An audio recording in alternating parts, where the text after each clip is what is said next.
Bem-vindo ao canal Esmênio MD.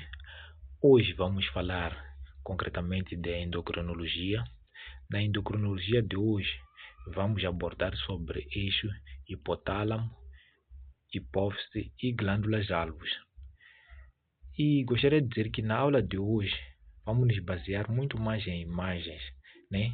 Onde eu vou projetar imagens e vou explicar como é que cada glândula produz os seus hormônios e como é que esses hormônios atuam ao nível do organismo. Então, aqui nós temos a nossa primeira imagem, que é a nossa primeira imagem que dá para ver de uma forma clara aquilo que é hipotálamo, né? Posso aqui mostrar aqui hipotálamo e também podemos ver de uma forma clara também aquilo que é hipófise, né? E dizer que essas duas estruturas estão intimamente ligados, né? Intimamente ligados por quê? Por uma estrutura conhecida como pendúculo hipofisário. Esse pendúculo hipofisário, outros nomes, né? Pode ser aquilo que é infundíbulo hipofisário, mas também é conhecido por um nome muito específico, né, que é sistema porta hipofisário. Esse sistema porta hipofisário por quê? Porque é constituído por vasos, né, concretamente veias.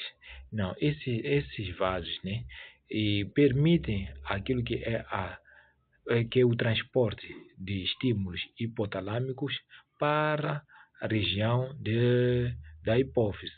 Então, esses estímulos hipotalâmicos, passando, né, por essa estrutura, né, até a região de hipófise, concretamente na região da neurohipófise, né, vão estimular aquilo que é a síntese e liberação de praticamente 7 hormônios, né? E também vai estimular o que vai acontecer. E também não poderá estimular aquilo que é hipotálamo, né? É aquilo que é a adenohipófise. A adenohipófise não se estimula como tal. O que acontece?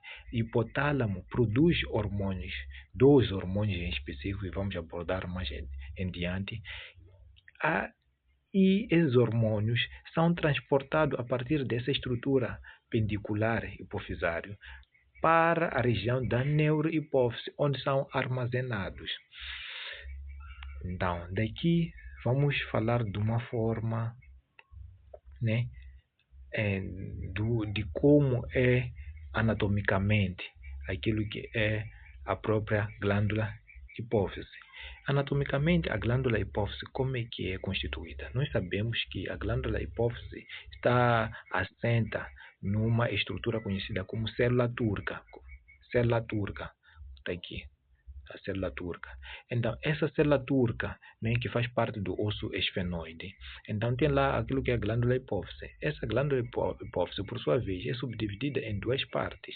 Embriologicamente, né, o que acontece ao redor da quarta semana da gestação, então produz-se aquilo que é hipófise. Então, a hipófise vai se produzindo a partir de duas estruturas embriológicas, que é ectoderme oval e ectoderme neural. Essa ectoderme oval e neural vão se fundir. Então, se fundindo, vão originar aquilo que é a hipófise, que é, por sua vez, subdividida, né? A parte da ectoderme neural perfaz aquilo que é a neurohipófise, e a parte de ectoderme oval perfaz aquilo que é adenohipófise, né? Embriologicamente. Então, e também, ao nível anatômico, né, é importante conhecermos uma determinada estrutura que está muito interligada, né, a esse eixo, né, praticamente, que é hipotálamo hipófise, que é quiasma óptico. O quiasma óptico, né, o quiasma óptico é uma estrutura muito importante, né, porque quando existir algum distúrbio ou alguns processos tumorais que afetam aquilo que é a hipófise ou hipotálamo, pode oprimir, né, aquilo que é quiasmótico, dando problemas, né, visuais, né, clinicamente, né, dando problemas visuais. Então, dando continuidade, nós vamos projetar aqui uma imagem que evidencia claramente aquilo que são os hormônios já produzidos por cada glândula. Então, nós aqui temos aquilo que é hipotálamo. Hipotálamo, como eu disse anteriormente, libera aquilo que são estímulos que vão permitir aquilo que é ativação e liberação de quê? Dos hormônios produzidos ao nível da hipófise. E é importante realçar que, ao nível da hipófise, nós temos a adenohipófise. A adenohipófise produz por aí 7 hormônios. É a glândula, ao nível do organismo, que produz mais hormônios, né? Então, esses hormônios produzidos por adenohipófise, né, são, como eu disse anteriormente, são estimulados, né, a partir de alguns são estimulados a partir daquilo que é algumas substâncias produzidas ao nível de quê? De hipotálamo. Então, quais são esses hormônios específicos? Então, esses hormônios que são produzidos ao nível da adenohipófise, podemos mencionar. Aqui temos exemplo, né, de alguns hormônios, né, e algumas glândulas alvos, né? Por exemplo, a região da hipófise produz 7, como eu disse. Vamos mencionar, produz lactosforos. Lactosforos são estruturas, né, que estão ao nível da própria adenohipófise, que produz aquilo que é prolactina. E também produz aquilo que tem lá algumas estruturas que é conhecidas como somatostrofos. Somatostrofos são também algumas estruturas que produzem aquilo que é hormônio de crescimento. E também corticotrofos produzem aquilo que é os hormônios, né? Produzem aquilo que é, né? Produzem aquilo que é, ou seja, estimulam naquilo que é produção de cortisol e também aldosterona. E também temos outros tipos de hormônios que são conhecidos como gonadotrófos, né, que vão poder produzir ou estimular a produção de alguns hormônios sexuais. Então, e também um outro hormônio muito importante que é tireotrófos, né, que estimula aquilo que é a produção de alguns hormônios por parte da tiroide. Então, aqui nessa imagem nós podemos observar aquilo que é simplesmente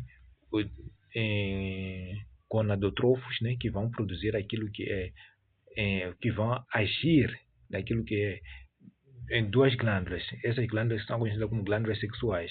Então, os gonadotróficos vão agir ao nível de quê? Podemos verificar aqui, ao nível do ovário, e também vão agir ao nível dos testículos, né? Podemos verificar aqui, ao nível dos testículos. Então, os gonadotróficos, né? Os gonadotróficos, por sua vez, como eu disse anteriormente, agem a nível do ovário. A nível do ovário vão produzir o quê? Vão produzir aquilo que é estrogênio e também androgênio, né? Ao nível dos testículos vão produzir o quê? Vão estimular a produção de quê? De testosterona, né? Isso é que é importante saber, né? Por enquanto. E ao nível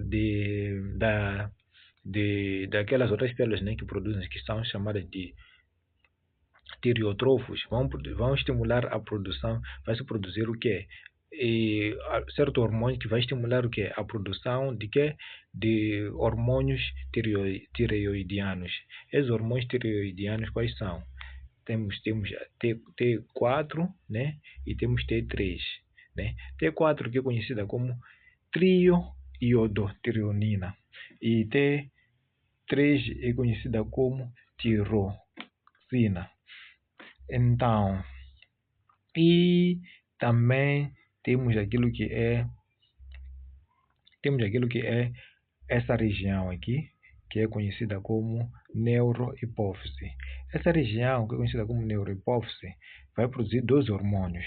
Quais são esses hormônios? Não vai produzir como tal, desculpa. Vai armazenar 2 hormônios que são produzidos a nível do hipotálamo. Quais são esses hormônios? São oxitocina, né? Oxitocina e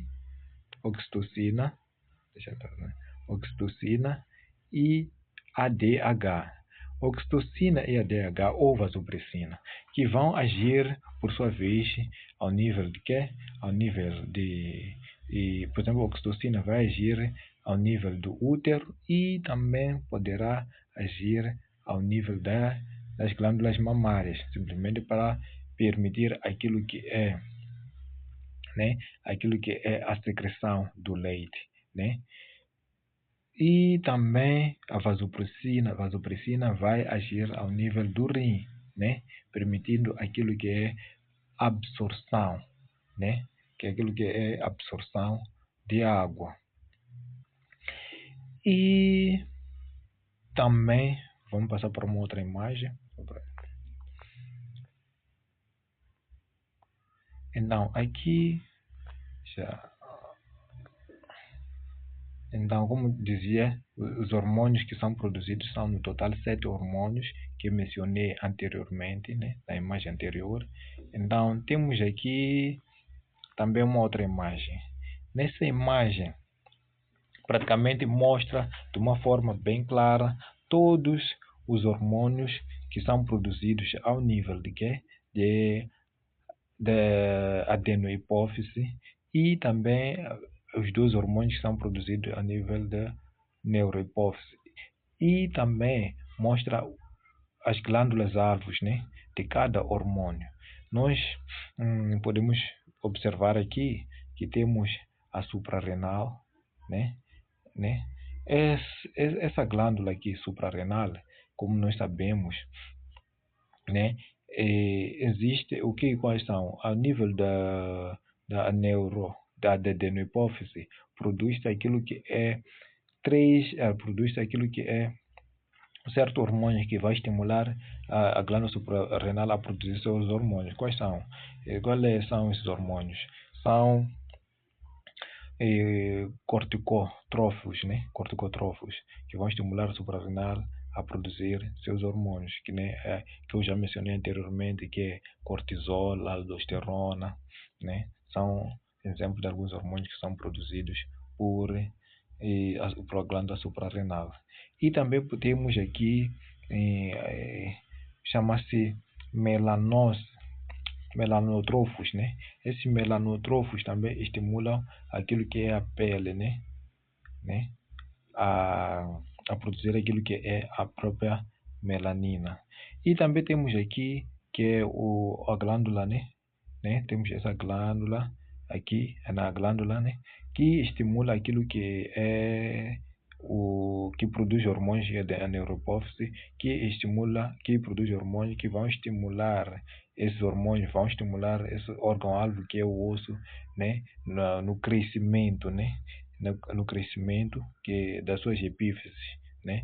Que é o hormônio de crescimento, que é GH, que é produzido ao nível da hipófise, concretamente da neurohipófise, estimula aquilo que é o crescimento e afetando concretamente concretamente aquilo que é, ou seja, estimulando concretamente esse órgão-alvo que é o osso. Temos não só o osso, mas também o músculo. E também aqui temos, como disse anteriormente, o hormônio que é produzido ao nível da adenohipófise, que é TSH, né? Que esse TSH vai estimular a tireoide a produzir seus hormônios, como disse anteriormente, T3 e T4. Sim, dando continuidade. Aqui nós vamos poder observar aquilo que é os órgãos-alvos e também aquilo que é a glândula mestra, né, que é hipófise, né, que onde a glândula mestra, né, produz hormônios que esses hormônios, por sua vez, vão estimular aqueles que são os órgãos-alvos, né, a produzir seus hormônios também, que vão interferir muito mais naquilo que alguns processos biológicos ao nível do organismo. E aqui, em seguida, vamos falar concretamente já daquilo que é cada glândula-alvo, né?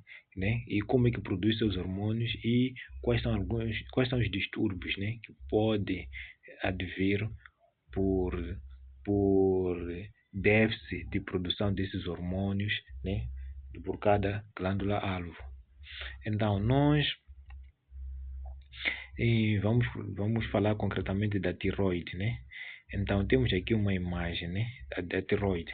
A tiroide, praticamente, é uma glândula, né, que se localiza nessa região, né, anterior do pescoço, na região anterior ou na região anterior do pescoço. Nessa região anterior do pescoço, por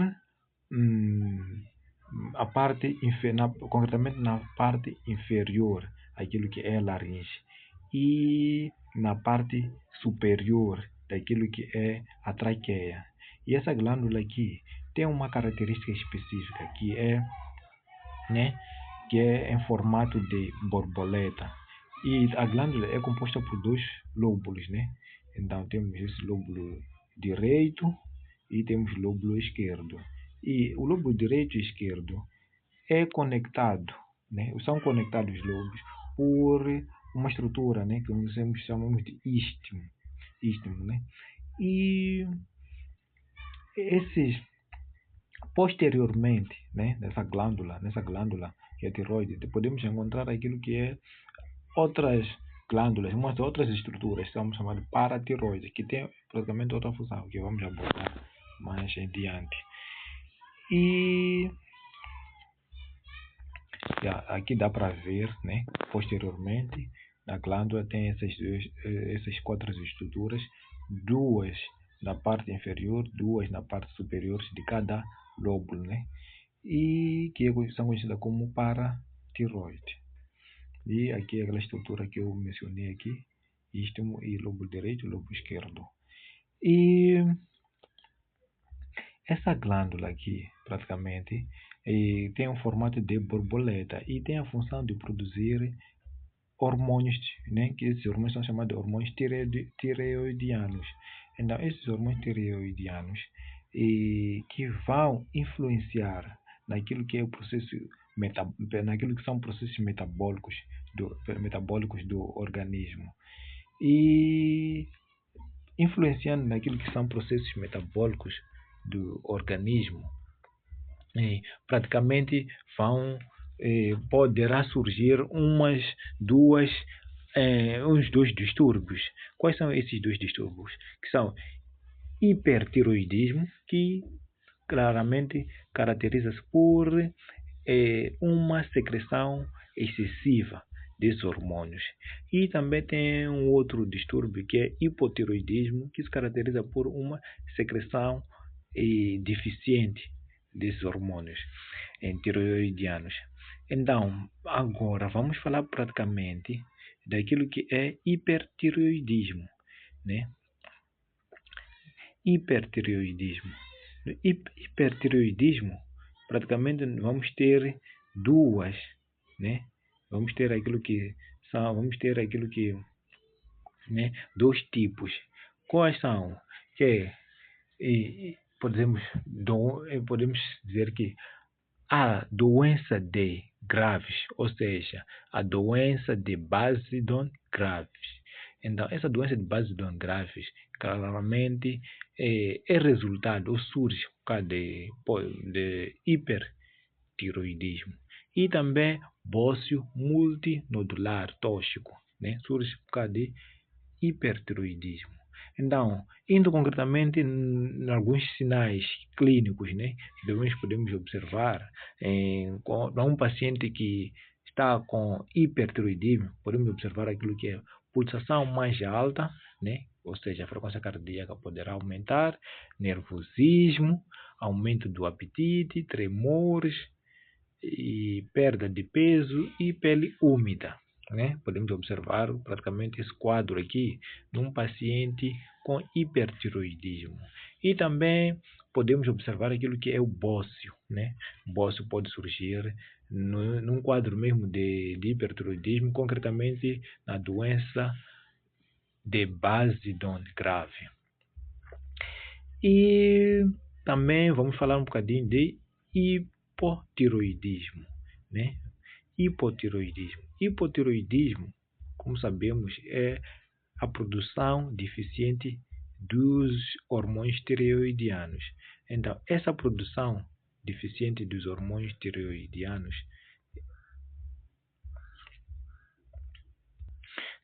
essa produção deficiente dos hormônios tireoidianos, então, e poderão, né, levar a um quadro clínico, mas a patologia específica, né, que é uma patologia hipotiroide, que, né, comum, né, daquilo que é de hipotiroidismo, estamos a falar de tireoidite de Hashimoto. Então, Hashimoto. Essa tireoidite de Hashimoto é uma doença autoimune, conhecida como tireoidite de Hashimoto. Das doenças autoimunes ocorrem quando as doenças autoimunes ocorrem quando o sistema imunitário produz anticorpos que atacam os próprios tecidos do corpo. Então, nós aqui vamos falar concretamente do quadro clínico, né? Tenho aqui uma imagem, né, do quadro clínico, né, dessa patologia, que é hipotiroidismo. Então, hipotiroidismo, como é que podemos observar? Podemos ver aquilo que é alopécia, né? Que queda de cabelos, né? E podemos ver aquilo que é bradicardia, que é diminuição da frequência cardíaca, e podemos observar também aquilo que é fadiga, dores musculares, intolerância a frio, né? Unhas quebradiças, né? E aumento de peso, né? Então, em comparação com o hipertiroidismo que nós vimos anteriormente, vamos perceber que no hipotiroidismo apresenta aquilo que é bradicardia. Então, no hipertiroidismo apresenta aquilo que é taquicardia. E também podemos observar que tanto no hipo como no hipertiroidismo apresenta aquilo que é alopécia, né? Que é queda de cabelos. E também podemos observar uma coisa que eu esqueci de mencionar quando estávamos a falar de hipertiroidismo. Então, que o paciente apresenta aquilo que é exoftalmia, que é retração do globo ocular, né? Retração do globo ocular. Eu tenho aqui uma imagem, né, que mostra praticamente aquilo que é exoftalmia. Tenho essa imagem aqui, que é retração do globo ocular.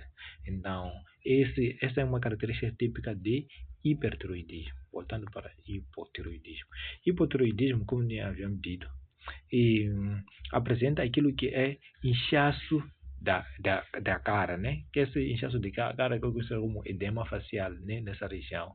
Mas essa edema facial é praticamente aquela que, quando faz um sinal de dígito, pressão, não vem, não evidencia aquilo que é o sinal de Godete. Então, não evidencia aquilo que é o sinal de Godete. Então, esse edema praticamente é conhecido como mixedema facial.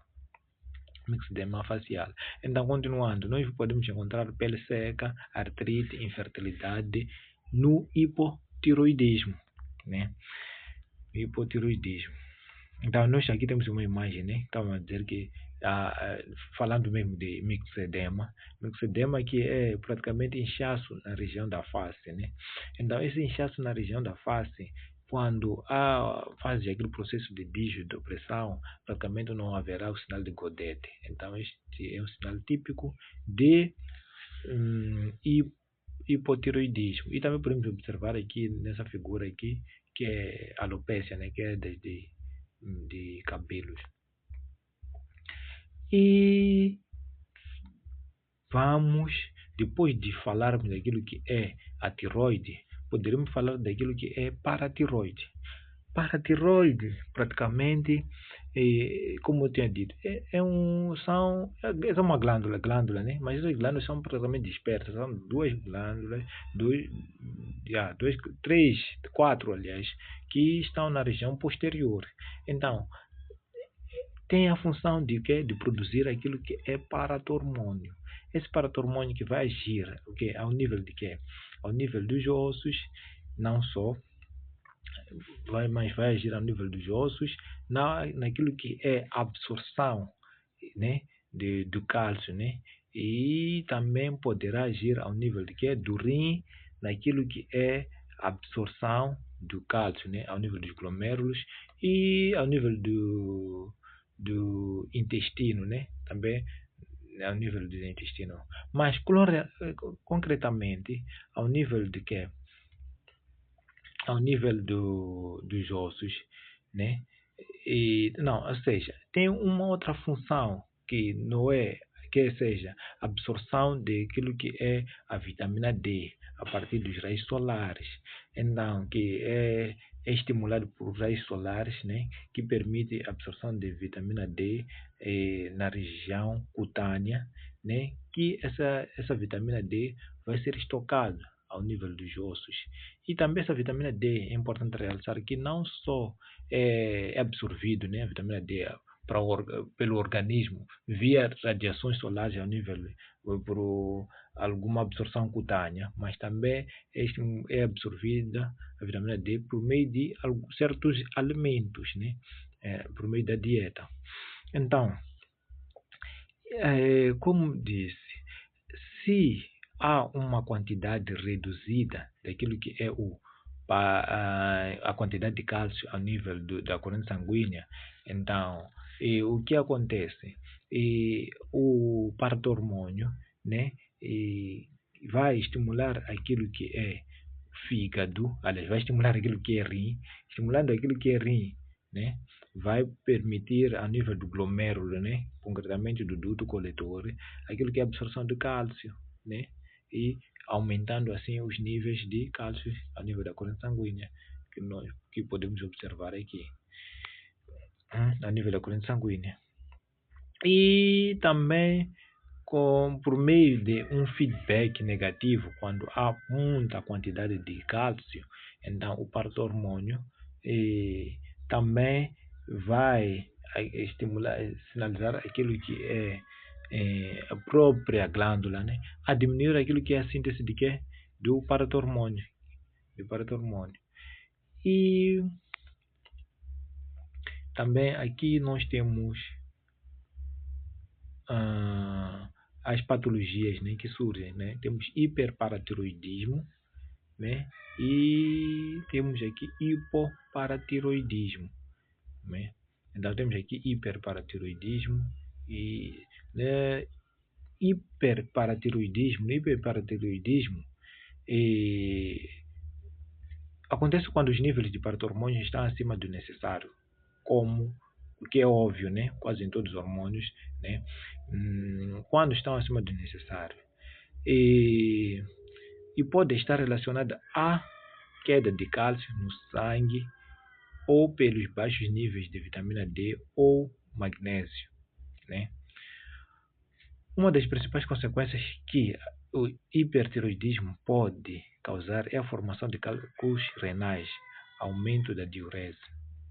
Então, praticamente, quando é hipertiroidismo, hiperparatiroidismo, há aquilo que é maior concentração de rim. Essa maior concentração de rim, né, por causa dos eletrólitos que estão lá ao nível sanguíneo, podem criar aquela maior concentração, ou seja, uma maior concentração sanguínea, né? E essa maior concentração de sanguínea. Então, praticamente, o cálcio, né, pode, né, e se não há praticamente a absorção de cálcio, né, maior concentração sanguínea e tal, então poderá haver o que aquilo que é a desidratação, né, um dos achados clínicos, né, desidratação, então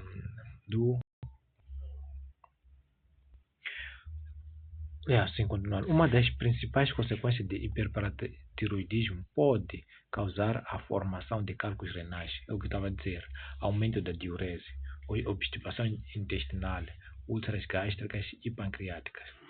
Então, praticamente, como uma forma, é, de uma forma resumida, né? Então, o paratormônios, né,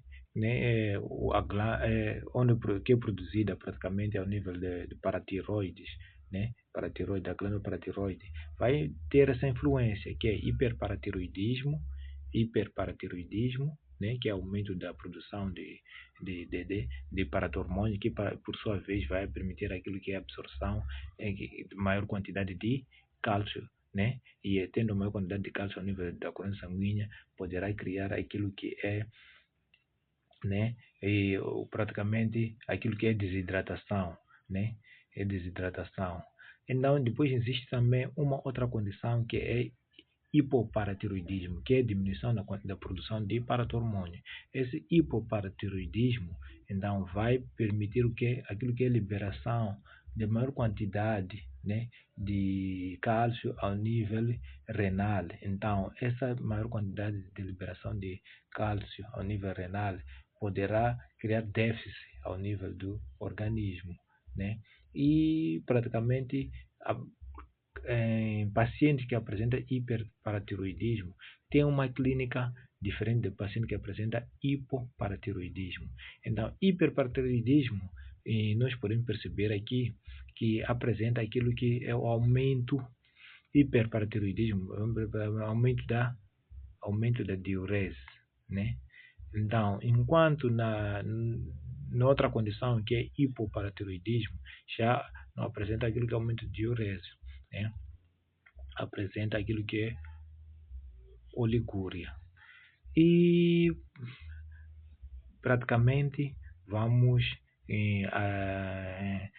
a aula, né, poderá dar continuidade, né, num outro vídeo, né, onde nós vamos falar já especificamente do pâncreas, né, e também de glândulas, né, das glândulas das gônadas, né? Vamos falar concretamente das gônadas. Quais são essas gônadas masculinas, a gônada masculina e a gônada feminina.